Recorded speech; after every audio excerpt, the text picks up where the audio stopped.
Hello साथियों, नमस्कार। कैसे हैं आप सभी?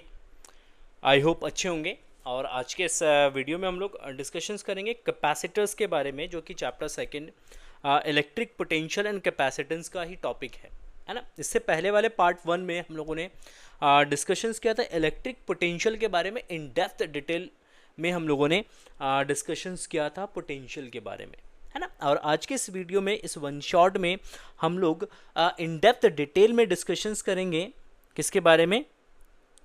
कैपेसिटर के बारे में, है ना। कैपेसिटर्स और कैपेसिटर से रिलेटेड जितने भी टॉपिक्स हैं, उन सारे टॉपिक्स को इन डेप्थ डिटेल में हम लोग डिस्कशंस करेंगे। तो आप लोगों से रिक्वेस्ट है, प्लीज़ वीडियो को एंड तक देखिएगा, तभी आप लोगों को समझ में आएगा, ठीक है ना।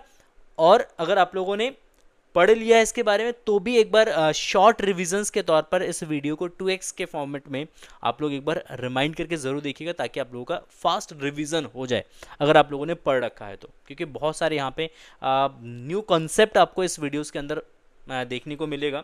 बहुत न्यू कॉन्सेप्ट भी मैं आपको इस वीडियो के अंदर सिखाने वाला हूँ, तो इसलिए आप लोगों से रिक्वेस्ट है, प्लीज़ वीडियो को एंड तक देखिएगा। और जिन्होंने पोटेंशियल और इलेक्ट्रोस्टैटिक चैप्टर्स का वन शॉट वीडियोस नहीं देखा, तो उसका लिंक मैंने डिस्क्रिप्शन में भी डाल रखा है और आई बटन पे भी मैंने आप लोगों को दे रखा है। तो आप लोग पहले चैप्टर सेकंड का पार्ट वन, जो इलेक्ट्रिक पोटेंशियल वाला पोर्शन है, उसको आप ज़रूर देखिएगा।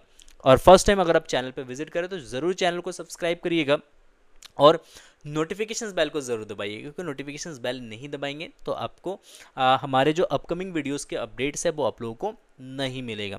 साथ ही साथ चैनल पे हम लोग साथियों हम स्टार्ट करेंगे, है ना। इसके बाद जैसे हमारा वन शॉट फिनिश हो जाएगा, तो जेई और नीट से रिलेटेड जो पीवाईक्यूज़ हैं, है ना, पीवाईक्यूज़ की भी सीरीज़ आने वाला है। और क्लास 12 बोर्ड के भी पीवाईक्यूज़ यहाँ पे इस चैनल के माध्यम से मैं आप लोगों को करवाऊंगा। इन डेप्थ डिटेल में फिजिक्स का स्टडी करेंगे सरकार सर फिजिक्स के साथ। तो बने रहिए हमारे साथ और स्टार्ट करते हैं आज के इस वीडियो को। तो चलिए, सबसे पहले हम बात करते हैं कैपेसिटेंस के बारे में कि what is the capacitance, capacitance होता क्या और कैपेसिटेंस डिफाइन क्यों किया गया है। तो सबसे पहले हम बात करते हैं कैपेसिटेंस की। तो capacitance is what basically it is defined as the holding capacity of charge of a conductor. मतलब एक कंडक्टर्स की चार्ज होल्डिंग करने की जो कैपेसिटी है, उसी को हम कैपेसिटेंस कहते हैं। अगर हम किसी कंडक्टर्स को चार्ज देते हैं, तो ऐसा नहीं हो सकता है कि हम उस कंडक्टर्स को इनफाइनाइट अमाउंट में चार्ज दे दें। जैसे लेट्स से कि हमारे पास एक ग्लास है ना, तो अगर हम चाहे तो इस ग्लास में infinite amount of water store नहीं कर सकते। रीजन है, इसकी अपनी कुछ कैपेसिटी है। अगर आप इस ग्लास के अंदर वाटर स्टोर करेंगे तो क्या होगा कि जितना इसकी कैपेसिटी है वो उतना वाटर को स्टोर करेगा, एंड देन जितना एक्सेस अमाउंट में आप वाटर इसके अंदर डालेंगे, ये ग्लास क्या करेगा, वाटर को निकाल देगा अपने में से, और एक्स्ट्रा अमाउंट में वाटर को वो स्टोर नहीं करेगा। सेम एज इट इज, जब एक कंडक्टर्स आपके पास है, जैसे मान लेते हैं हमारे पास एक स्फेरिकल कंडक्टर है, और ये स्फेरिकल कंडक्टर्स को अगर आप चार्ज देंगे, तो ये स्फेरिकल कंडक्टर्स अपने लिमिट से ज़्यादा चार्ज स्टोर नहीं करेगा। क्यों नहीं करेगा, इसके बारे में डिस्कशंस करते हैं। फिर उसके बाद कैपेसिटेंस के फॉर्मूला डिस्कस करते हैं, and then unit and dimensions की हम बात करते हैं कैपेसिटेंस की।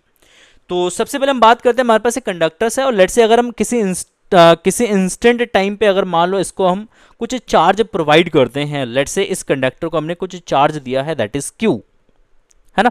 तो अगर हम Q चार्ज देंगे, तो इस Q चार्ज की वजह से इसके सरफेस का कुछ पोटेंशियल बनेगा, that is V is equal to K Q by R. मान लेते हैं इस कंडक्टर का जो रेडियस है वो R है। अगर हम बात करते हैं स्फीयर के सेंटर से R डिस्टेंस पे अगर कोई पॉइंट हम कंसीडर करते हैं, तो इस पॉइंट पर आपका एक इलेक्ट्रिक फील्ड होगा, that is K Q by are square, है ना।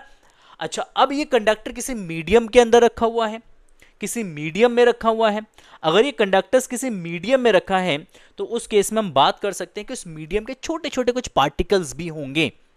अगर यहाँ पे मीडियम्स के कुछ पार्टिकल्स हैं, तो ये जो चार्ज कंडक्टर है, ये इस मीडियम के पार्टिकल्स को क्या कर देगा भाई, पोलराइज्ड कर देगा। ये मान लेते हैं ये मीडियम के एक पार्टिकल्स की बात करें, एक पार्टिकल से ही हम समझते हैं, मल्टीपल्स मिलियंस ऑफ पार्टिकल्स यहाँ पे सराउंडिंग में हो सकते हैं, बट एक पार्टिकल्स की बात करते हैं।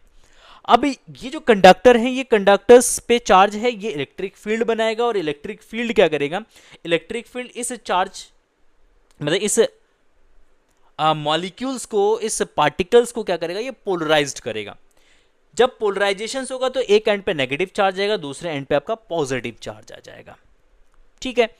ऐसे ही सारे मॉलिक्यूल्स क्या होंगे, पोलराइज्ड हो जाएंगे।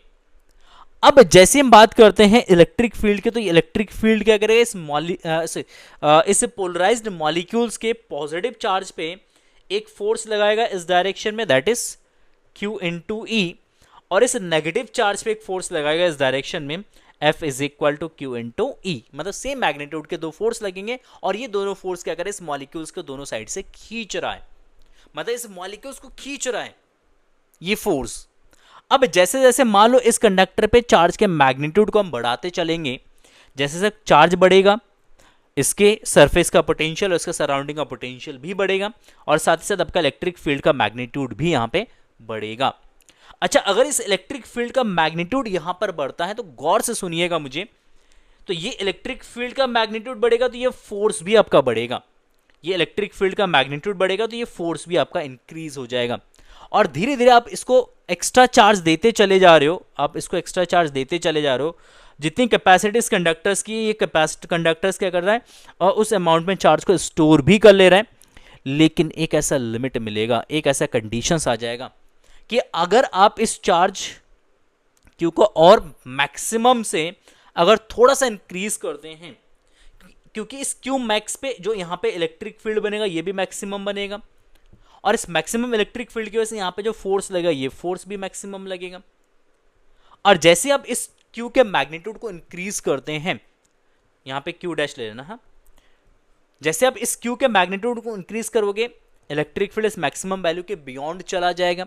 जैसे इलेक्ट्रिक फील्ड मैक्सिमम फील्ड के बियॉन्ड चला जाएगा, ये फोर्स भी मैक्सिमम लिमिट के बियॉन्ड चला जाएगा। जैसे ये मैक्सिमम लिमिट के बियॉन्ड चला जाएगा, ये मॉलिक्यूल्स यहां से क्या हो जाएगा भाई, ब्रेक हो जाएगा।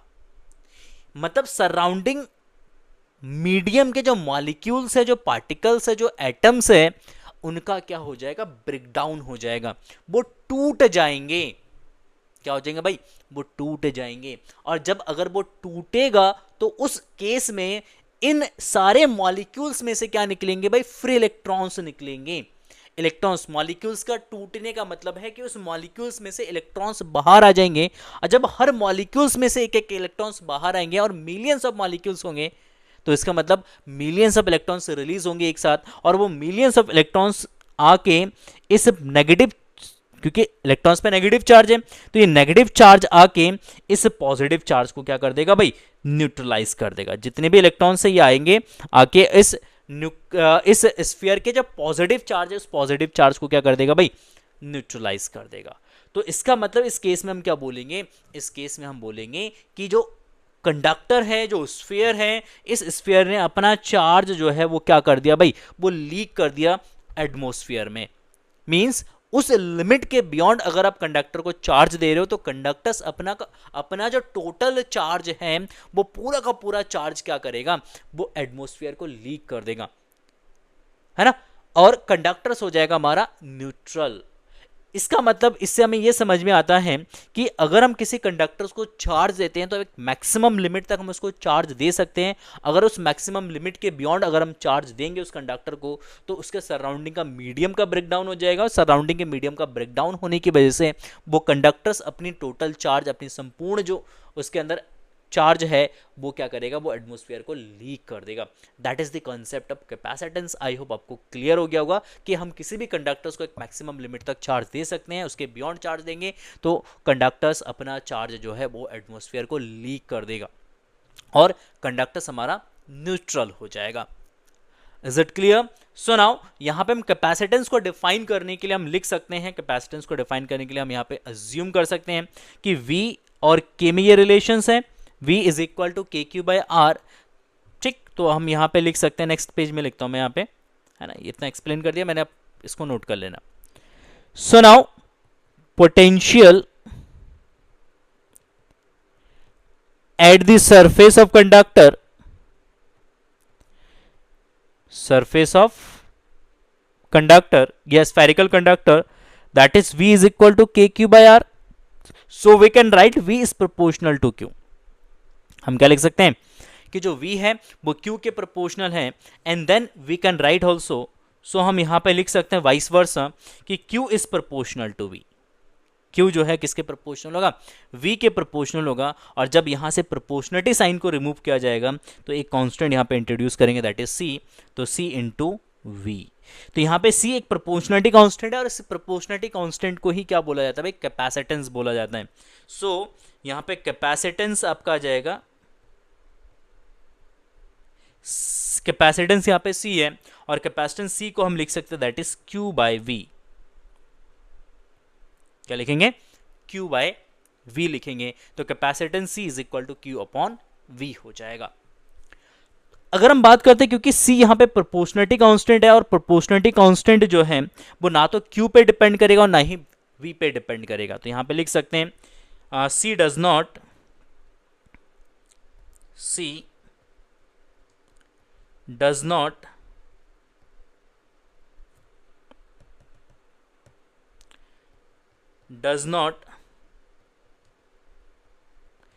depends on charge Q and potential V। ठीक, तो ये चार्ज Q और पोटेंशियल V पे ये डिपेंड नहीं करेगा। तो किस पे डिपेंड करेगा, तो it depends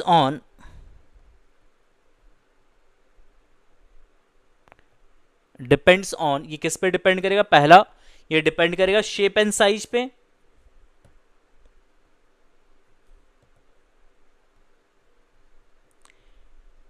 shape and size पे डिपेंड करेगा ये, है ना। कंडक्टर का शेप क्या है, उसका साइज क्या है, उस पर डिपेंड करेगा। दूसरा ये डिपेंड करेगा किस पे, है ना, नेचर ऑफ कंडक्टर्स पे डिपेंड करेगा, ये नेचर ऑफ सराउंडिंग मीडियम पे डिपेंड करेगा, नेचर ऑफ सराउंडिंग मीडियम पे डिपेंड करेगा।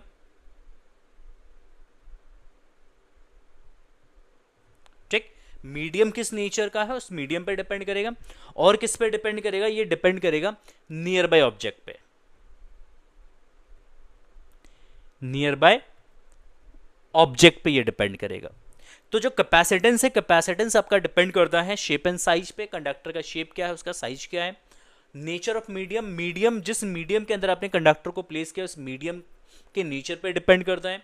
एंड नियर बाय ऑब्जेक्ट, अगर उस कंडक्टर के पास में आसपास में कोई कंडक्टर्स रखा हुआ है, कोई ऑब्जेक्ट रखा हुआ है, तो उस ऑब्जेक्ट की वजह से, उस कंडक्टर्स की वजह से उस इनिशियल कंडक्टर की जो कैपेसिटी है वो आपका अफेक्ट होता है, उसका कैपेसिटी चेंज हो जाता है। ठीक है, तो देखो शेप को इंक्रीज करो, सॉरी साइज को इंक्रीज करोगे कैपेसिटी इंक्रीज होगा, साइज को डिक्रीज करोगे कैपेसिटी डिक्रीज होगा। मतलब जितना बड़ा साइज का आप कंडक्टर्स लोगे आप उसके अंदर उतना ज़्यादा चार्ज स्टोर कर सकते हैं। अगर आप छोटे साइज का कंडक्टर्स लेते हैं तो उसमें कम चार्ज स्टोर कर पाएंगे। लेकिन वही हम नेचर ऑफ मीडियम की बात करते हैं तो नेचर ऑफ मीडियम यही है कि जिस मीडियम के लिए इलेक्ट्रिक फील्ड का वैल्यू कम होगा, मैक्सिमम जो इलेक्ट्रिक फील्ड अगर इसका वैल्यू कम है, तो अगर कंडक्टर्स को उस मीडियम में प्लेस करोगे और कंडक्टर को चार्ज दोगे तो कम चार्ज के वजह से ही उसका सराउंडिंग मीडियम क्या हो जाएगा भाई, ब्रेक डाउन हो जाएगा। और सराउंडिंग मीडियम ब्रेक डाउन होने की वजह से कंडक्टर्स अपना चार्ज लीक कर देगा। बट अगर आपने कंडक्टर्स को ऐसे मीडियम के अंदर रखा हुआ है और उस मीडियम के लिए जो उसका डाइलेक्ट्रिक स्ट्रेंथ, इस मैक्सिमम फील्ड को हम डाइलेक्ट्रिक स्ट्रेंथ बोलते हैं उस मीडियम का, अगर उसका डाइलेक्ट्रिक स्ट्रेंथ बहुत ज़्यादा है तो इसका मतलब उस कंडक्टर्स के अंदर आप ज़्यादा चार्ज भर सकते हो, उस कंडक्टर्स के अंदर आप ज़्यादा अमाउंट में चार्ज को क्या कर सकते हैं, स्टोर कर सकते हैं। तो इसलिए कैपेसिटेंस जो है वो डिपेंड करता है कि आपने कंडक्टर्स को किस मीडियम के अंदर रखा हुआ है। ठीक, अगर मीडियम का डाइलेक्ट्रिक स्ट्रेंथ ज़्यादा होगा तो उस केस में ज़्यादा चार्ज स्टोर करेगा कंडक्टर, अगर मीडियम का डाइलेक्ट्रिक स्ट्रेंथ कम होगा तो उस केस में कंडक्टर्स कम अमाउंट में चार्ज स्टोर करेगा। That is a basic concept आपको आना चाहिए। And next near by object, इस पे हम अभी डिस्कशंस करेंगे, है ना, अभी डिस्कशंस करेंगे। अभी हम लोग यहाँ पे डिस्कस कर लेते हैं, यूनिट की बात कर लेते हैं, है ना, हम बात कर लेते हैं यूनिट की। देखो यूनिट होता है कैपेसिटेंस का, that is coulomb per volt, और कूलम पर वोल्ट को हम लिखते हैं फैराड, इसको एफ से रिप्रेजेंट किया जाता है। क्या लिखते हैं भाई, फैराड लिखा जाता है। ठीक, और इसके छोटे छोटे यूनिट्स भी होते हैं, जैसे 1 micro farad that is 10⁻⁻6 farad, है ना। 1 पिको फैराड होता है 10⁻⁻12 फैराड, एंड 1 नैनो फैराड होता है that is 10⁻⁹ farad, that is nano farad. तो फैरेड क्योंकि बहुत बड़ा यूनिट होता है तो इसलिए हम छोटी छोटी यूनिट्स भी इसका यूज़ करते हैं। माइक्रोफैरेड, पिकोफैरेड एंड नैनोफैरेड यहाँ पे यूज़ किया जाता है। क्लियर है? बाकी अगर हम डायमेंशंस की बात करते हैं, यहाँ पे डायमेंशंस क्या होगा इसका,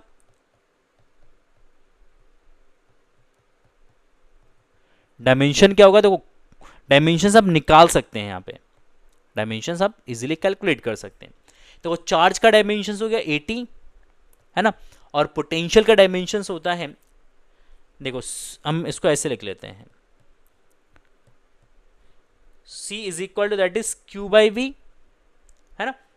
now Q by V is equal to हम लिख सकते हैं W बाई Q, तो Q ऊपर चला जाएगा तो ये जाएगा Q स्क्वायर बाई W, है ना। तो डायमेंशंस लिखेंगे, Q का होता है आपका Q का होता है यहाँ पे 80, तो 80 का स्क्वायर डिवाइडेड बाय W का हो जाएगा आपका M L square T minus 2। तो अगर हम इसको सॉल्व करते हैं यहाँ पे तो इसका डायमेंशंस निकल के आएगा, देखो M माइनस 1, L ऊपर चला जाएगा तो L to the power minus 2, और T स्क्वायर और T ऊपर चला जाएगा तो T की power 4, A minus 1, A minus 1। ठीक, तो ये हमारा डायमेंशंस रहेगा कैपेसिटेंस का, है ना। तो कैपेसिटेंस का डायमेंशंस होता है M minus 1, L minus 2, T 4 और A माइनस 1 रहेगा। क्लियर?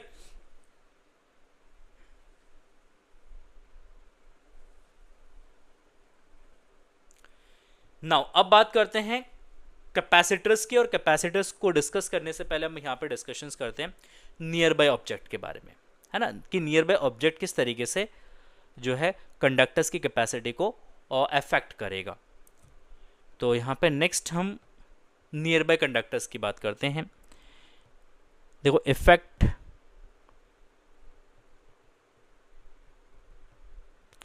ऑन कैपेसिटी या capacitance, effect on capacitance due to nearby conductor, समझना इसको। ठीक, और ये बेसिक प्रिंसिपल है, प्रिंसिपल ऑफ कैपेसिटेंस, इसको हम ऑब्लिक करके लिख सकते हैं, ऑब्लिक करके लिख सकते हैं, that is principle of capacitor, इसको हम प्रिंसिपल ऑफ कैपेसिटर भी बोलते हैं। तो इसको समझिएगा, डिटेल में एक्सप्लेनेशंस देता हूं मैं, गौर से सुनिएगा और समझिएगा, और थोड़ा सा इस पर अपना दिमाग भी यूज करिएगा थोड़ा सा।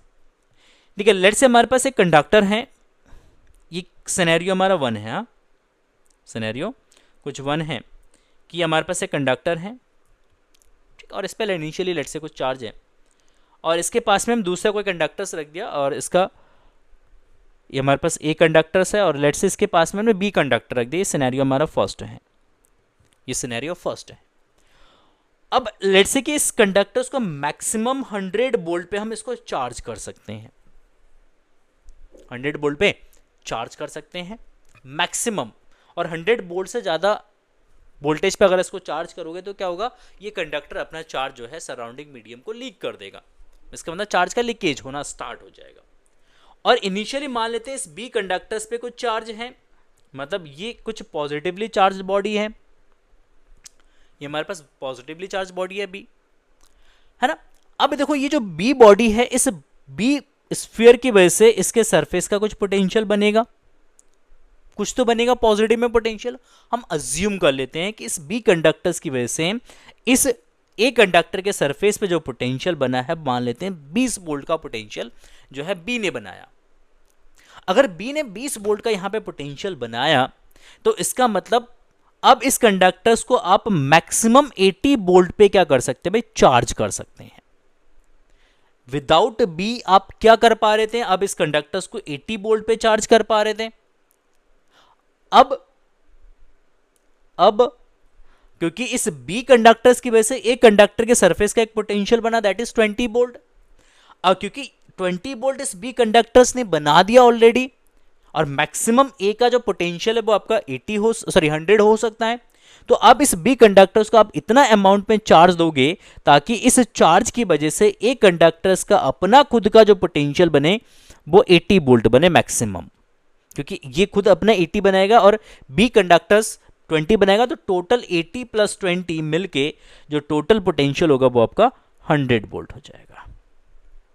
इसका मतलब आप इस कंडक्टर्स को कम अमाउंट में चार्ज दे सकते हो, या इस सिनेरियो में अगर हम बात करेंगे तो ए कंडक्टर्स पहले के कंपैरिजन में अब कम अमाउंट में चार्ज को क्या करेगा, स्टोर करेगा, क्योंकि पहले विदाउट ए बी कंडक्टर्स हम इसको 100 वोल्ट पे चार्ज कर पा रहे थे, और इस कंडक्टर्स बी की वजह से हम इसको मैक्सिमम 80 वोल्ट पे ही चार्ज कर पा रहे हैं। मतलब अब ये जो पहले के कंपैरिजन में अब ये कम अमाउंट में चार्ज क्या करेगा, स्टोर करेगा। इसका मतलब ए कंडक्टर्स की जो कैपेसिटी है वो क्या हो जाएगा, यहां पे रिड्यूस हो जाएगा। So capacitance of A will reduce due to presence of positive charge conductor। Means अगर एक पॉजिटिव चार्ज कंडक्टर्स को यहां पे प्लेस करेंगे तो उस केस में ए का जो कैपेसिटेंस है वो क्या हो जाएगा भाई, रिड्यूस हो जाएगा। Now let us take this scenario second scenario यहां पे ऑब्जर्व करते हैं, ठीक है। सेम वही कंडक्टर हमारे पास ए, और इस के पास में बी कंडक्टर्स, और बी कंडक्टर्स हमारा न्यूट्रल है। That is second scenario. B is neutral conductor, है ना, और A is a charge conductors जिसको हम चार्ज कर सकते हैं। इसको मैक्सिमम, अगेन वही सिनेरियो है, इस कंडक्टर्स को मैक्सिमम हम 100 वोल्ट पे क्या कर सकते हैं भाई, चार्ज कर सकते हैं। हमने इसको कुछ चार्ज दिया, मान लो मैक्सिमम चार्ज दे दिया इसको, मींस इस कंडक्टर्स को मान लो हमने 100 वोल्ट पे क्या कर दिया भाई, चार्ज कर दिया, और 100 वोल्ट पे इसको चार्ज दिया। लेट्स से इस कंडक्टर का चार्ज हो गया Q, और इस ए कंडक्टर्स की वजह से जो बी कंडक्टर है, इस बी कंडक्टर्स में आपका क्या होगा, इंडक्शंस का फिनोमेना होगा। अगर यहां पे इंडक्शंस होता है तो इस बी के इस वाले सरफेस पे एक नेगेटिव चार्ज इंड्यूस्ड होगा, बी के सरफेस पे एक नेगेटिव चार्ज इंड्यूस्ड होगा, और दूसरे सरफेस पर आपका एक पॉजिटिव चार्ज इंड्यूस्ड होगा, क्योंकि B is a neutral conductor, B हमारा न्यूट्रल है। अगर बी न्यूट्रल है तो इसका मतलब बी के इस नियर एंड पे एक नेगेटिव चार्ज इंड्यूस्ड होगा, और फार एंड पे एक पॉजिटिव चार्ज यहां पे इंड्यूस्ड होगा। नाउ ये जो नेगेटिव चार्ज कंडक्टर है, ये नेगेटिव चार्ज जो है वो इस सरफेस पे एक पोटेंशियल बनाएगा, और ये जो पॉजिटिव चार्ज है, इस पॉजिटिव चार्ज की वजह से भी इसके सरफेस पर क्या बनेगा, एक पोटेंशियल बनेगा। तो नेगेटिव चार्ज भी पोटेंशियल बनाएगा और पॉजिटिव चार्ज भी पोटेंशियल बनेगा। मैग्नीट्यूड दोनों का सेम है, जितना यहां पे नेगेटिव चार्ज इंड्यूस्ड हुआ है उतना ही यहां पे पॉजिटिव चार्ज इंड्यूस्ड हुआ है, क्योंकि नेगेटिव चार्ज से ए का सरफेस कम डिस्टेंस पर है, या ए का सेंटर कम डिस्टेंस पर है, तो नेगेटिव की वजह से जो पोटेंशियल बनेगा वो ज्यादा बनेगा, और पॉजिटिव का जो पोटेंशियल बनेगा वो कम बनेगा। तो अज्यूम कर लेते हैं, मान लेते हैं इस नेगेटिव की वजह से यहां पे जो पोटेंशियल बना वो बना माइनस का 20 वोल्ट, और इस पॉजिटिव की वजह से जो पोटेंशियल बना वो मान लेते हैं प्लस का 10 वोल्ट बना। तो टोटल इस कंडक्टर्स बी कंडक्टर्स की वजह से, ये जो बी कंडक्टर्स है न्यूट्रल कंडक्टर है, इस न्यूट्रल कंडक्टर्स की वजह से ए के सरफेस का जो पोटेंशियल बना वो कितना बना, -10 वोल्ट बना, अज्यूम कर लेते हैं, क्योंकि नेगेटिव की वजह से बना यहाँ पे 20, ठीक, माइनस का, और पॉजिटिव की वजह से बना मान लो 10। तो ओवरऑल जो ए कंडक्टर्स की वजह से, सॉरी बी कंडक्टर्स की वजह से जो ए कंडक्टर का पोटेंशियल बनेगा वो कितना बनेगा, वो माइनस का 10 वोल्ट बनेगा। अच्छा, ऑलरेडी इसको आपने 100 वोल्ट पे चार्ज कर दिया था, और इस बी की वजह से पोटेंशियल बन गया -10, तो ओवरऑल जो यहां पे जो पोटेंशियल बनेगा ए के सरफेस का वो हो जाएगा आपका 90 वोल्ट, है ना। इसका मतलब आप इसको 90 से 100 वोल्ट तक लाने के लिए आप इसको अगेन 10 वोल्ट पे क्या कर सकते हो भाई, चार्ज कर सकते हो। इसका मतलब इसको 90 से 100 तक पहुंचाने के लिए, 90 से 100 तक पहुंचाने के लिए अब आप इसको एक्स्ट्रा अमाउंट में कुछ चार्ज और दे सकते हैं। अगर कुछ एक्स्ट्रा अमाउंट में अगर इसको चार्ज दे पा रहे हैं, इसका मतलब एक कंडक्टर की जो कैपेसिटी है वो आपका यहां पे इंक्रीज हो जाएगा। इट मींस अगर एक कंडक्टर्स के पास में, एक पॉजिटिव चार्ज कंडक्टर्स के पास में अगर एक न्यूट्रल कंडक्टर को प्लेस करते हैं, तो इस न्यूट्रल कंडक्टर्स की वजह से एक कंडक्टर का जो कैपेसिटेंस होगा वो आपका इंक्रीज हो जाएगा। तो इसी पॉइंट्स को यहां पे लिख लेते हैं, इसी पॉइंट को यहां पे लिख लेते हैं। The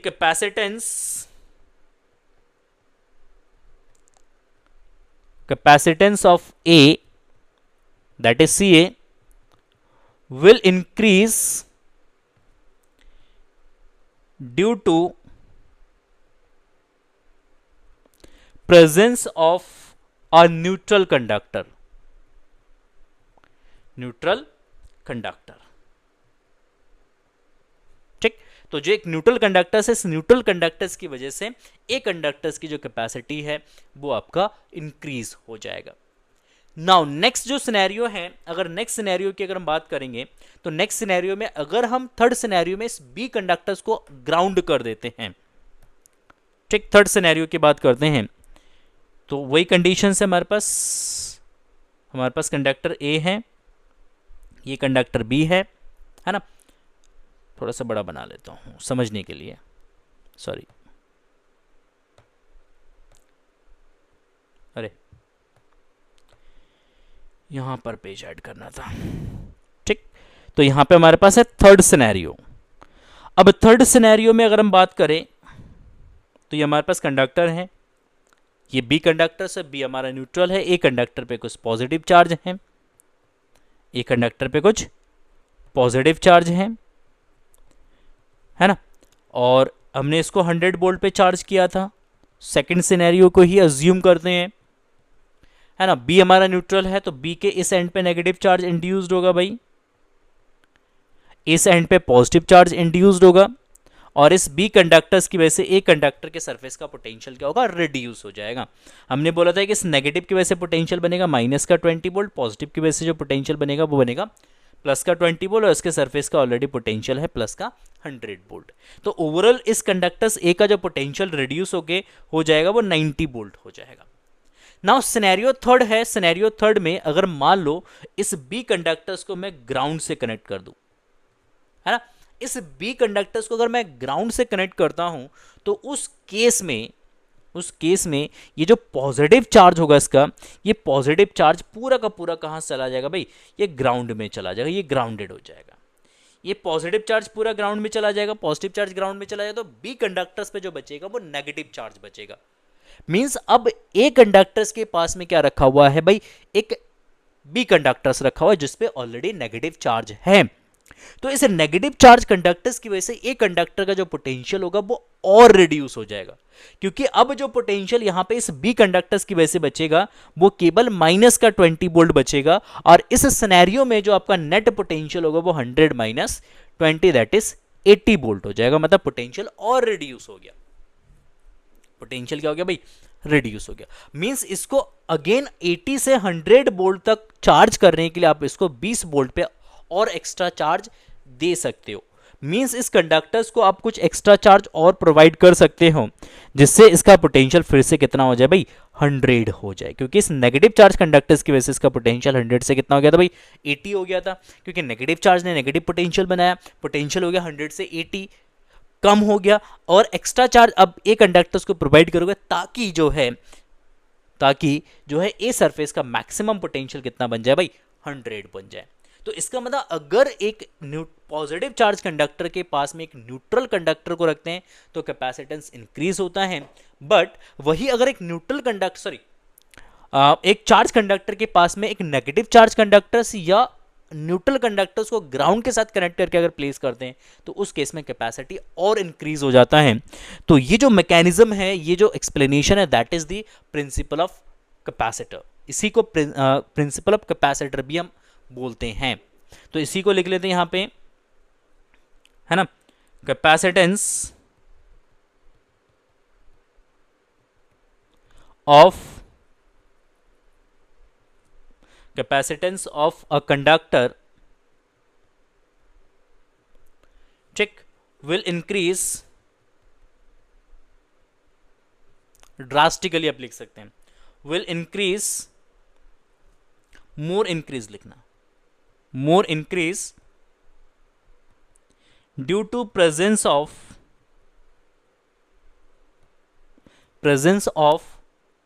a negative charge conductor, negative charge conductor और presence of negative charge conductor और अ न्यूट्रल कंडक्टर, या ऐसे ग्राउंडेड न्यूट्रल कंडक्टर लिखो या अर्थ न्यूट्रल कंडक्टर लिखो आप यहां पे, ठीक, और अर्थ न्यूट्रल कंडक्टर। ठीक है, तो that is the principle of capacitors. Principle of capacitors में आप यही स्टेटमेंट लिखेंगे, the capacitance of conductor will more increase due to presence of a negative charge conductor और अर्थ न्यूट्रल कंडक्टर। ठीक है, तो इस सिस्टम जो है, इस सिस्टम को क्या बोला जाता है? इसको बोला जाता है कैपेसिटर। ये जो सिस्टम हमारा है, ये सिस्टम है हमारा कैपेसिटर, इसको कैपेसिटर बोला जाता है। ठीक है, तो नेक्स्ट यहाँ पे हम डेफिनेशंस लिखेंगे कैपेसिटर्स की। तो कैपेसिटर्स का प्रिंसिपल ऑलरेडी हम डिस्कस कर चुके हैं। तो नेक्स्ट टॉपिक यहाँ पे डालिएगा कैपेसिटर। तो कैपेसिटर क्या है? Capacitor basically it is the system of two oppositely charge conductors, है ना। कैपेसिटर्स के सिंपल यहाँ पे डेफिनेशंस लिख सकते हैं। it is a system of two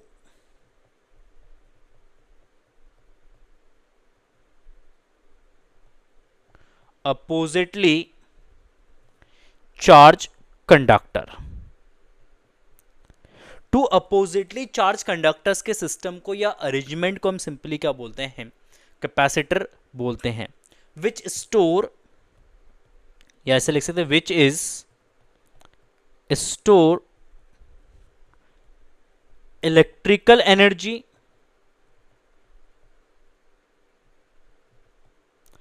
as well as charge. ठीक, तो ये क्या स्टोर करता है? ये इलेक्ट्रिकल एनर्जी को स्टोर करता है, साथ ही साथ किसको स्टोर करता है? ये चार्ज को भी स्टोर करता है। ठीक, तो अगर हम कैपेसिटर्स की बात करें तो that is a system of two oppositely charge conductor. वो किसी भी शेप का हो सकता है। लेट्स से ये कंडक्टर है, इस पे कुछ पॉजिटिव चार्ज है, ये किसी भी शेप का हो सकता है ना। और ये हमारा एक दूसरा कंडक्टर है जिसपे आपका कुछ नेगेटिव चार्ज है। ठीक, ये है कंडक्टर ए, ये है कंडक्टर बी, जो कि एक शॉर्ट डिस्टेंस पर प्लेस्ड है। तो इस सिस्टम को, इस अरेंजमेंट को क्या बोलेंगे? इस अरेंजमेंट को हम बोलेंगे कैपेसिटर्स। इस वाले कंडक्टर पे लेट से चार्ज है प्लस क्यू और इस वाले कंडक्टर पे चार्ज है माइनस क्यू। एक पे पॉजिटिव चार्ज है, दूसरे पे नेगेटिव चार्ज है। तो उस केस में इसकी कैपेसिटेंस कैसे डिफाइन करेंगे? तो इसका कैपेसिटेंस हो जाएगा आपका, तो capacitance of capacitor of capacitors. Capacitors की जो कैपेसिटेंस होगा सी, दैट इज इन दोनों कंडक्टर्स में जो चार्ज है उसका मैग्नीट्यूड कंसीडर कर लेंगे, दैट इज क्यू। क्या कंसीडर करेंगे? चार्ज का मैग्नीट्यूड कंसीडर करेंगे। एंड देन इन दोनों कंडक्टर्स के बीच का पोटेंशियल डिफरेंस लिखेंगे, that is potential difference B positive minus V negative. Means positive conductor का पोटेंशियल माइनस नेगेटिव कंडक्टर का potential, that is the potential difference. Means आप इसको ऐसे भी लिख सकते हैं, that is Q divided by positive conductor that is A, तो आप लिख सकते हैं ए का potential minus negative conductor B है, दैट इज बी का पोटेंशियल। तो यहां पे पोटेंशियल डिफरेंस होगा, that is V A minus V B, हम यहां पे यूज करेंगे। तो जब भी कैपेसिटेंस डिफाइन करेंगे कैपेसिटर्स की, हमेशा दो अपोजिटली चार्ज कंडक्टर्स होनी चाहिए, एक पे नेगेटिव चार्ज, दूसरे पे पॉजिटिव चार्ज। उसका कैपेसिटेंस जो होगा वो उन दोनों कंडक्टर्स में जो चार्ज है उस चार्ज का मैग्नीट्यूड हम कंसीडर करेंगे और डिवाइड करेंगे उसको दोनों कंडक्टर के सरफेस का जो भी पोटेंशियल डिफरेंस होगा उस पोटेंशियल डिफरेंस से हम क्या करेंगे, इसको डिवाइड करेंगे। That is the capacitance C. C is equal to Q by V positive minus V negative, और C is equal to Q by V A minus V B. Now अगर हम इसके सिंबल की बात करते हैं तो सर्किट में जो कैपेसिटर का सिंबल होता है वो इस टाइप का होता है। अगर वेरिएबल कैपेसिटर्स है तो उसका सिंबल कुछ इस टाइप्स का होगा। यहाँ पे कैपेसिटर की दो प्लेटें हैं और एक एरो यहाँ पे हम बना देंगे।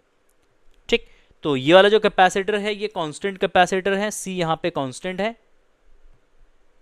ठीक, और यहाँ पे सी जो है वो आपका वेरिएबल है। ठीक है, वेरिएबल है। ठीक, तो बाय सिंबल्स कैपेसिटर्स को सर्किट में दिखाया जाता है इस टाइप से। दो प्लेटें हम लेते हैं, एक प्लेट पे पॉजिटिव, दूसरी प्लेट पे नेगेटिव चार्ज होता है। ठीक, क्लियर है?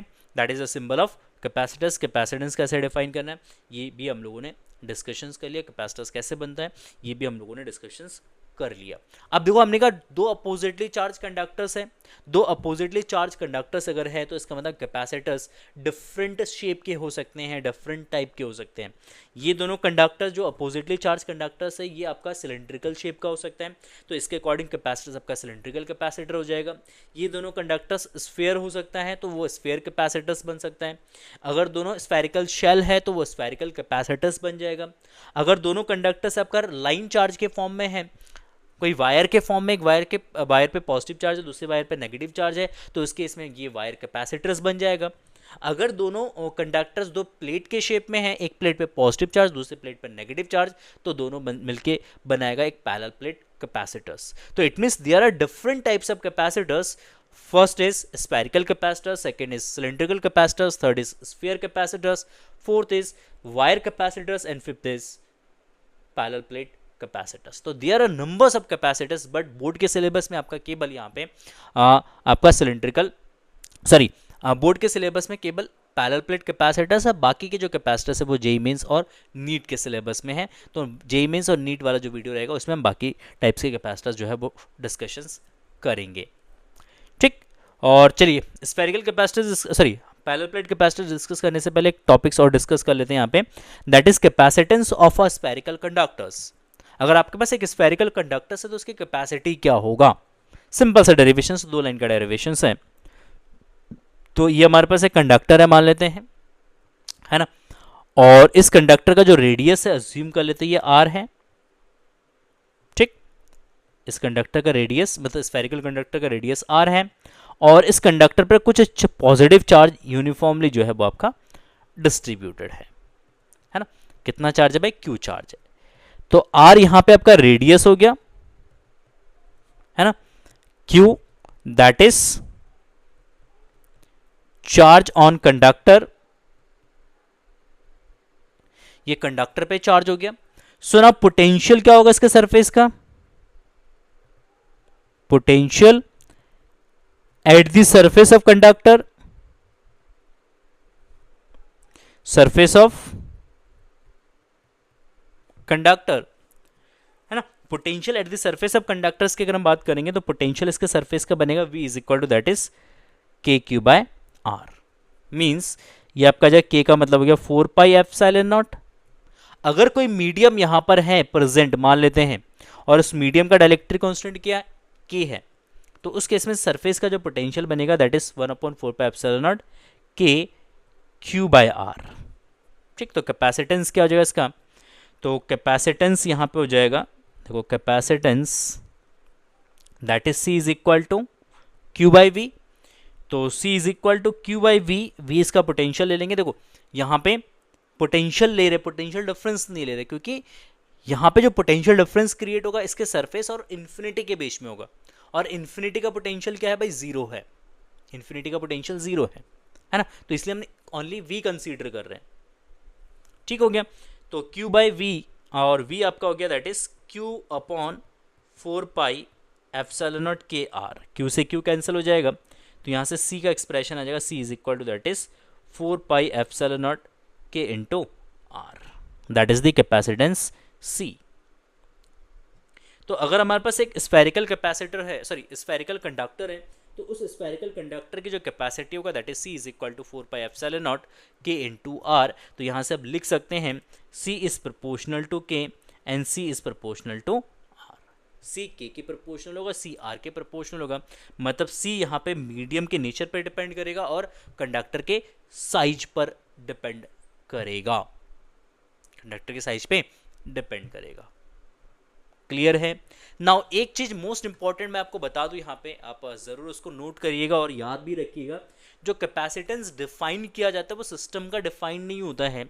कैपेसिटेंस जो डिफाइन होता है वो सिस्टम के जो इलेक्ट्रिक फील्ड होता है उस इलेक्ट्रिक फील्ड का डिफाइन किया जाता है। तो capacitance is always defined, capacitance is always defined of the electric field of the system, है ना। इलेक्ट्रिक फील्ड, सिस्टम का जो भी इलेक्ट्रिक फील्ड है उस इलेक्ट्रिक फील्ड का कैपेसिटेंस यहाँ पे डिफाइन किया जाता है। तो इसका जो इलेक्ट्रिक फील्ड होगा वो कहाँ पे होगा भाई, इसके सरफेस से इन्फिनिटी के बीच में होगा, तो जो इलेक्ट्रिक फील्ड क्योंकि सरफेस से इन्फिनिटी के बीच में है, तो जो भी इलेक्ट्रिक फील्ड इसके सरफेस से इन्फिनिटी के बीच में होगा उसी इलेक्ट्रिक फील्ड का हम यहाँ पे कैपेसिटेंस डिफाइन करेंगे।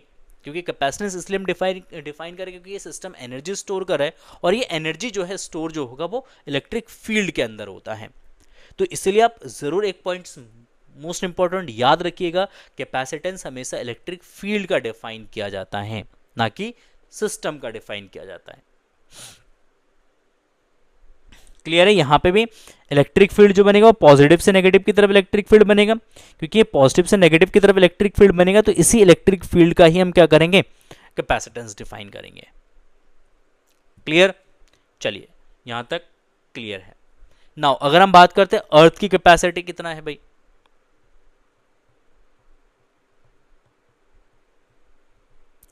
कैपेसिटेंस ऑफ अर्थ, अर्थ की कैपेसिटी कितना है भाई? तो अगर हम अर्थ की कैपेसिटी की बात करते हैं तो अर्थ की कैपेसिटी, देखो अर्थ का जो रेडियस है, अर्थ का रेडियस जो है वो 6.4 इंटू 10⁻⁶ मीटर के इक्वल है, मतलब 6400 किलोमीटर होता है। तो हम इसको लिख सकते हैं R is equal to 6.4 into 10⁻⁶ metre, है ना। तो अर्थ की capacity that is C is equal to 4 pi epsilon naught R। Now तो 4 pi epsilon naught that is 1/9 into 10⁹, है ना। 4 पाई एप्सिलॉन का वैल्यू क्या, 1/9 इंटू 10⁹, और R यहाँ पे आपका जाएगा 6.4 इंटू 10⁶। जब इसको सॉल्व करेंगे तो ये करीब आपका आएगा 711 माइक्रोफैरड। मतलब जो अर्थ है, अर्थ की जो कैपेसिटी है, अर्थ की कैपेसिटी यहाँ पे 711 माइक्रोफैरड। मीन्स आप समझ सकते हैं कि अर्थ कितना बड़ा है, ये कितना बड़ा है। फिर भी अर्थ की जो कैपेसिटी है वो केवल एंड केवल 711 माइक्रोफैरड है। इसका मतलब जो फैरड है, फैरड कैपेसिटेंस का एक बहुत बड़ा यूनिट है। आप ऐसा कोई कंडक्टर्स बना ही नहीं सकते हैं जिसकी कैपेसिटी 1 फैरड हो, क्योंकि अर्थ की जब कैपेसिटी 711 माइक्रोफैरड है तो क्या बाय प्रैक्टिकल आप ऐसा बड़ा स्फीयर बना सकते हैं क्या, एक बड़ा ऐसा कंडक्टर्स बना सकते हैं क्या कि जिसकी कैपेसिटी 1 फैरड हो? दैट इज इम्पॉसिबल, है ना। तो आप 1 फैरड कैपेसिटेंस का कोई भी कंडक्टर्स आप बना नहीं सकते, क्योंकि उसका साइज जो होगा वो अर्थ के साइज से बहुत बड़ा होगा और इतना बड़ा कंडक्टर्स बनाना हमारे लिए पॉसिबल नहीं है। तो इसीलिए जब भी हम कैपेसिटेंस डिफाइन करेंगे, सॉरी कैपेसिटेंस कैलकुलेट करेंगे, तो उसका यूनिट ऑफ माइक्रोफैरड, पिकोफैरड या नैनोफैरड में ही हम क्या करते हैं, यूज करते हैं। क्लियर है? तो यहां तक क्लियर हो गया होगा। कैपेसिटेंस ऑफ अर्थ आप याद रखिएगा 711 माइक्रोफैरड होता है। चलिए बात करते हैं नेक्स्ट यहाँ पे टाइप्स ऑफ कैपेसिटर की। तो ऑलरेडी हम डिस्कस कर चुके हैं कितने टाइप्स के कैपेसिटर्स है। स्फेरिकल कैपेसिटर्स है, पैरेलल प्लेट कैपेसिटर्स है, cylindrical capacitors, sphere capacitors and wire capacitor है। ठीक, ये सारे कैपेसिटर्स आपके जेईई मेंस के सिलेबस में है, नीट के सिलेबस में है, बट क्लास 12th में केवल आपका क्या है भाई, पैरेलल प्लेट कैपेसिटर्स। 12th में केवल पैरेलल प्लेट कैपेसिटर्स है, तो हम लोग पैरेलल प्लेट कैपेसिटर्स के बारे में डिस्कशंस करते हैं। बाकी अगर आप को स्फेरिकल, सिलिंड्रिकल, स्फीयर और वायर कैपेसिटर्स के बारे में पढ़ना तो आप कमेंट सेक्शन में मुझे बता सकते हैं, इस पर सेपरेट वीडियो में बना दूंगा। बाकी यहाँ तक अगर आपको समझ में आ गया और अब तक वीडियो को आप लोगों ने लाइक नहीं करा तो प्लीज़ वीडियो को लाइक कर लीजिएगा, और चैनल को अभी तक सब्सक्राइब नहीं करा तो प्लीज़ चैनल को सब्सक्राइब करके नोटिफिकेशन बेल को ज़रूर दबाइएगा, क्योंकि इस टाइप के videos, one shot videos, numericals के सीरीज़ और जो है MCQs और PYQs के सीरीज, सब कुछ जो है इस चैनल पे आपको फ्री ऑफ कॉस्ट में मिलने वाला है। तो सपोर्ट करिए हमें, क्योंकि आपका सपोर्ट हमें मोटिवेट करता है, और ये मोटिवेशंस बहुत ज़रूरी है, क्योंकि इस मोटिवेशंस की वजह से ही हम आप लोगों के लिए इतने लॉन्ग वीडियोस जो है वो शूट कर पाते हैं। ठीक है, चलिए बात करते हैं नेक्स्ट पैरेलल प्लेट कैपेसिटर्स के बारे में। तो पैरेलल प्लेट कैपेसिटर्स की बात करते हैं, तो पैरेलल प्लेट कैपेसिटर्स क्या है, तो ऑलरेडी हम डिस्कस कर चुके थे, मैं बता चुका था आपको कि पैरेलल प्लेट कैपेसिटर्स होता क्या है। तो पैरेलल प्लेट कैपेसिटर्स में दो पैरेलल प्लेट्स होती हैं जो एक दूसरे से कुछ शॉर्ट डिस्टेंस पर प्लेस्ड होती है, और दोनों प्लेटों पर अपोजिट नेचर के चार्जेस होते हैं। एक प्लेट पे पॉजिटिव चार्ज, दूसरे प्लेट पर नेगेटिव चार्ज। अब जो प्लेट्स आपका है यहाँ पे, अगर हम बात करें जो प्लेट्स की शेप की बात करेंगे, प्लेट का जो शेप होगा वो किसी भी शेप का हो सकता है। वो आपका स्क्वायर हो सकता है, वो आपका रेक्टेंगल हो सकता है, रेक्टेंगल हो सकता है, वो आपका सर्कल हो सकता है, मतलब डिस्क के शेप का हो सकता है। सर्कल का मतलब हो गया डिस्क, डिस्क के शेप का भी हो सकता है। बट कंडीशंस हैं, जो प्लेटें होंगी वो इनफाइनाइट लॉन्ग होंगी, इनफाइनाइट लॉन्ग प्लेट्स होनी चाहिए, और प्लेटों के बीच का जो सेपरेशन है वो बहुत कम होना चाहिए। That is the conditions for parallel plate capacitors. अगर आपको नहीं पता है तो इसको आप नोट कर लीजिएगा, ठीक है। तो यहां पे इसके डेफिनेशंस लिखा है, a parallel plate capacitors consist of two large plates placed parallel to each other with a separations d smaller in comparison to length and breadth of the plate। मतलब जो separations d होगा वो plate के length और breath के comparison में बहुत कम होगा, क्योंकि डिस्टेंस बहुत कम होगा। तो उस केस में हम बोल सकते हैं कि जो हमारी प्लेट्स होंगी वो इनफाइनाइटली लॉन्ग प्लेट्स होंगी, और इनफाइनाइटली लॉन्ग प्लेट्स के लिए ही हम कैपेसिटेंस जो है यहाँ पे डिफाइंड करेंगे। क्लियर है। तो देर किस बात की, दो प्लेटें हम यहाँ पे ड्रॉ कर लेते हैं, अज्यूम कर लेते हैं हमारे पास दो प्लेटें हैं, दोनों प्लेटों पर जो है अपोजिट नेचर का क्या है भाई, चार्ज है। अरे भाई क्या हो गया, ठीक, ये हमारे पास एक प्लेट हो गया, ठीक, ये दूसरी प्लेट हो गई, मान लेते हैं कुछ डिस्टेंस पर ये प्लेस्ड है यहाँ पे लाइक दिस, ये हमारी दूसरी प्लेट है, ठीक। ये वर्टिकल व्यू है प्लेट का, हाँ, ये दोनों रेक्टेंगुलर प्लेट्स है, ये वर्टिकल व्यू है दोनों प्लेट्स का, ठीक। तो इस अरेंजमेंट को सिंपली हम क्या बोलेंगे, इस अरेंजमेंट को हम बोलेंगे पैरेलल प्लेट कैपेसिटर। क्या बोलेंगे, पैरेलल प्लेट कैपेसिटर्स। तो इसके एक प्लेट पर पॉजिटिव चार्ज है, तो दूसरे प्लेट पर क्या होना चाहिए भाई, नेगेटिव चार्ज। तो दूसरे प्लेट पर आपका है नेगेटिव चार्ज, ठीक। और ये कुछ डी डिस्टेंस पर प्लेस्ड है, कितने डिस्टेंस पर है, डी डिस्टेंस पर यहाँ पे आपका दोनों प्लेटें जो है वो प्लेस्ड है। एरिया ऑफ प्लेट्स यहाँ पर अज्यूम कर लेते हैं, that is area of plate, यहाँ पे मान लेते हैं दैट इज ए है। डी यहाँ पे प्लेट सेपरेशन है,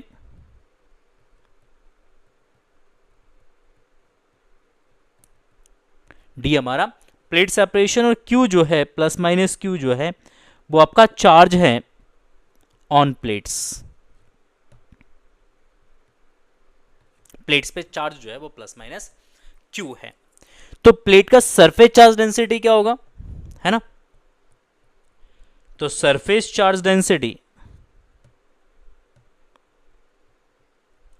सरफेस चार्ज डेंसिटी, तो सरफेस चार्ज डेंसिटी की अगर हम बात करते हैं तो सरफेस चार्ज डेंसिटी यहां पे होगा sigma is equal to that is Q by A, है ना। सरफेस चार्ज डेंसिटी यहाँ पे होगा क्यू बाय ए। ओहो सर बहुत बढ़िया, तो Q is sigma is equal to Q by A. Now देखो, इस वाले प्लेट की surface charge density plus sigma, और इस वाले प्लेट की surface charge density minus sigma. तो इन दोनों प्लेटों के बीच में क्या बनेगा भाई, एक इलेक्ट्रिक फील्ड बनेगा, है ना। पॉजिटिव प्लेट से किसकी तरफ बनेगा भाई, नेगेटिव प्लेट की तरफ बनेगा। तो कितना इलेक्ट्रिक फील्ड बनेगा वो कैसे कैलकुलेट करेंगे, तो उसके लिए देखो, जो पॉजिटिव प्लेट है, इस पॉजिटिव प्लेट की वजह से एक इलेक्ट्रिक फील्ड बनेगा इस डायरेक्शन में, लेट्स से E1, और इस नेगेटिव प्लेट के लिए फील्ड इनवर्ट डायरेक्शन में होगा, तो इस नेगेटिव प्लेट के लिए जो फील्ड बनेगा let's say that is E2, ठीक। तो यहां पे जो नेट फील्ड होगा that is E1 plus E2, E1 और E2 का सम होगा यहां पे, है ना। तो net electric field between the plates, between the plates, plates के बीच में जो फील्ड होगा that is E is equal to E1 plus E2, E1 plus E2, है ना। इन दोनों प्लेटों के बीच में जो फील्ड बनेगा तो नेट फील्ड जो होगा वो आपका E1 प्लस E2 होगा। क्या होगा भाई, E1 प्लस E2। अच्छा ठीक है, देखो तो E इज इक्वल टू यहाँ पे हो जाएगा, देखो E1 इस पॉजिटिव प्लेट की वजह से फील्ड है, और पॉजिटिव प्लेट के एक ही सरफेस पर चार्ज है, पॉजिटिव प्लेट के एक ही सरफेस पे चार्ज है, तो इसका मतलब यहाँ पे जो प्लेट होगा ये आपका एक प्लेन शीट के जैसा बिहेव करेगा, और ये प्लेन शीट के जैसा बिहेव करेगा तो इसका फील्ड होगा sigma by 2 epsilon naught. Same as it is जो नेगेटिव प्लेट है उस नेगेटिव प्लेट पे जो चार्ज है वो एक ही सरफेस पर लाई कर रहा है, तो इसीलिए इसकी वजह से जो फील्ड होगा सिग्मा बाय 2 एप्सिलॉन नॉट होगा। तो दोनों को ऐड कर लेंगे तो E इज इक्वल टू आपका आ जाएगा 2 सिग्मा बाई 2 एप्सिलॉन नॉट, 2 से 2 कैंसिल हो जाएगा, तो E इज इक्वल टू आपका जो सिग्मा बाई एप्सिलॉन नॉट। तो इसका मतलब इतना फील्ड जो है कैपेसिटर के प्लेटों के अक्रॉस होगा, इसको याद रखिए।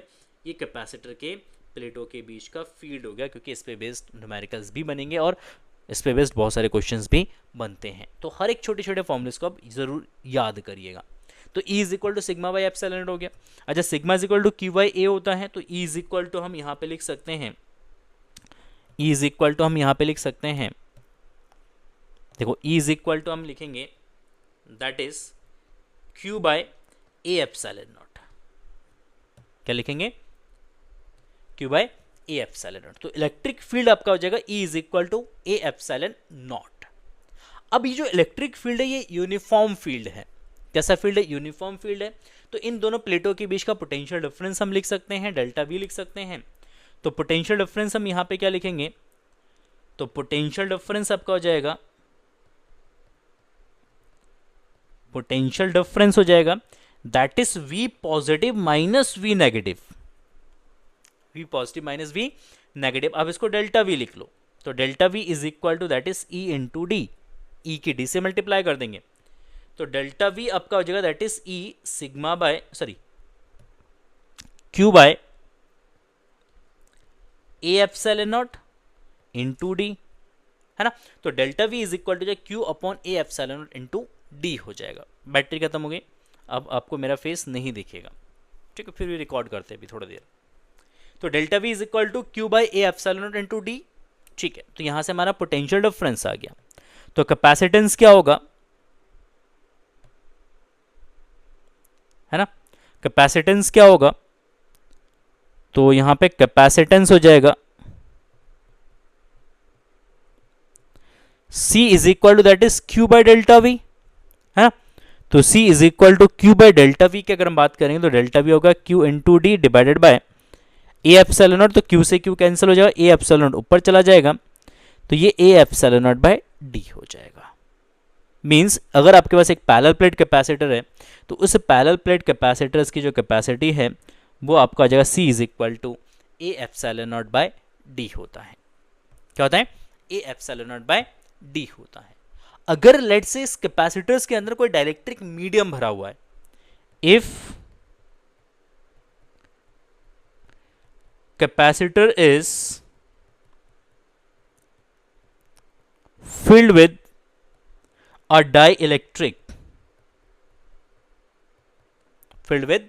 dielectric, then dielectric of dielectric constant लिख के ले लेते हैं, of dielectric constant that is K, then C क्या हो जाएगा आपका? कैपेसिटेंस क्या हो जाएगा? तो आपका कैपेसिटेंस जो है C is equal to that is K A epsilon naught by D हो जाएगा। मींस इस केस में जो आपकी कैपेसिटी है वो के टाइम्स क्या हो जाएगा भाई? इंक्रीज हो जाएगा। ठीक हो गया। तो C is equal to K A epsilon naught by D हो जाएगा। तो यहां से हम लिख सकते हैं, so C is proportional to K, second C is proportional to A, third C is proportional to 1 by D। Means area of plate increase करेंगे, कैपेसिटेंस इंक्रीज होगा, डाइलेक्ट्रिक कांस्टेंट फिल करेंगे, कैपेसिटेंस इंक्रीज होगा, और अगर हम D को increase करेंगे तो उस केस में कैपेसिटेंस जो है वो आपका क्या हो जाएगा? डिक्रीज हो जाएगा। Is it clear? यहां तक समझ में आ रहा है? ठीक, चलिए